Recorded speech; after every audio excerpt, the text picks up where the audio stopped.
the president of Colombia in a recent interview said that if you won't change, he thinks that people should get rid of you. We're talking about now Colombia, the country, not the university. Yes. Go ahead. He said what? He said that if you won't change, then perhaps you need to be gotten rid of. Do you view that as a threat? Well, he's a thug and bad guy. He's a guy that is making a lot of drugs. We've just, as of today, stopped all payments going to Colombia, the country Colombia. Also, the school Colombia. No, we settled.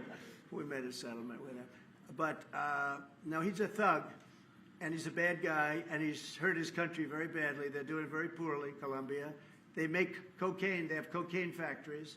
They grow all sorts of crap that's drugs, bad drugs coming into the United States, goes generally through Mexico. And he better watch it or we'll take very serious action against him and his country. His country is, what he has led his country into is a death trap. Please. Has the Secretary General presented his Ukraine peace plan to you? Are you prepared to be chairman of the Board of Peace? Oh, there is no Secretary General peace plan.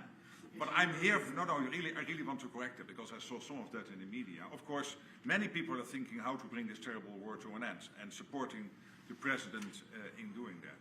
Why I'm here is to dialogue again with the President how I can be, how NATO, my colleagues and other colleagues in NATO can be of maximum support to get that done. But there is no peace plan on the table. If there is a peace plan, it is what the President said last Friday and Sunday, which is stop where you are. Stop the fighting. This is about NATO. We're a very proud member of NATO. We have a great relationship with the countries of NATO. I think made much better by our visit a few months ago when they agreed to 5% instead of 2% of GDP. That was a big concession. I think that was a concession that 2 years ago nobody would have said, even a year ago. Even 9 months ago, before you were elected. Yeah, they would have said that's not possible.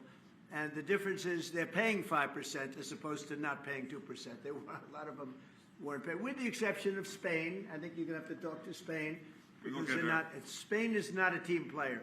So other than Spain, everybody's 100%. And you could solve the Spain problem very easily, I think, if you want.